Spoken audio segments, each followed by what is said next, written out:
ठाकरेंच्या नगरसेविका विशाखा राऊतांचं कुणबी प्रमाणपत्र रद्द झाल्यामुळे नगरसेवक पद धोक्यात येण्याची शक्यता आहे।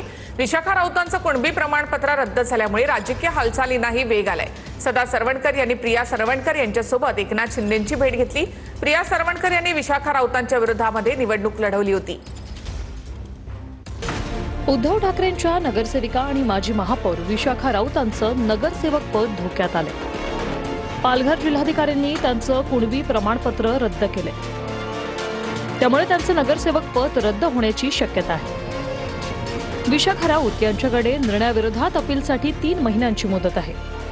191 नंबरच्या वॉर्डमधून शिंदेंच्या शिवसेनेच्या सदा सरवणकर यांच्या कन्या प्रिया सरवणकर यांच्या विरोधात विशाखा राऊत निवडून आले आहेत। विशाखा राऊतांच्या जात प्रमाणपत्राचा विषय सोमवारी महापालिकेच्या सभागृहासमोर येणार असून त्यानंतर अंतिम निर्णय होणार असल्याची माहिती आहे। विशाखा राऊतांचं नगरसेवक पद रद्द झालं तर दुसऱ्या क्रमांकावर राहिलेल्या प्रिया सरवणकरांना उर्वरित काळासाठी नगरसेवक पदाची संधी मिळू शकते असं सांगितलं जाते।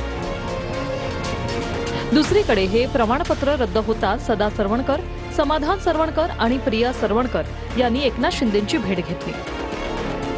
विशाखा राऊतांचं प्रमाणपत्र रद्द झाल्यानंतर नंदनवन बंगल्यावर झालेल्या या भेटीला विशेष महत्त्व प्राप्त झाले। जात प्रमाणपत्र रद्द झाल्याच्या निर्णयानंतर आता दोन्ही बाजूंनी कायदेशीर लढाई लढणार असल्याचा दावा केला जातोय।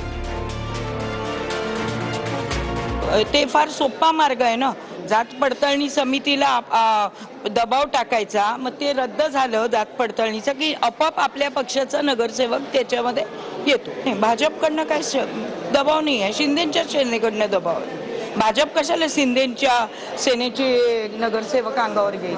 लढणार ना, लढणार, कायदेशीर लढणार। त्या ओपन कॅटेगरीतला असताना त्यांनी ओबीसी महिलेचा अधिकार घ्यायचा प्रयत्न केला, तर आम्ही त्या लढाईत पहिलं जिंकू। आमचा विजय म्हणजे एका ओबीसी महिलेला अधिकार द्यायचा।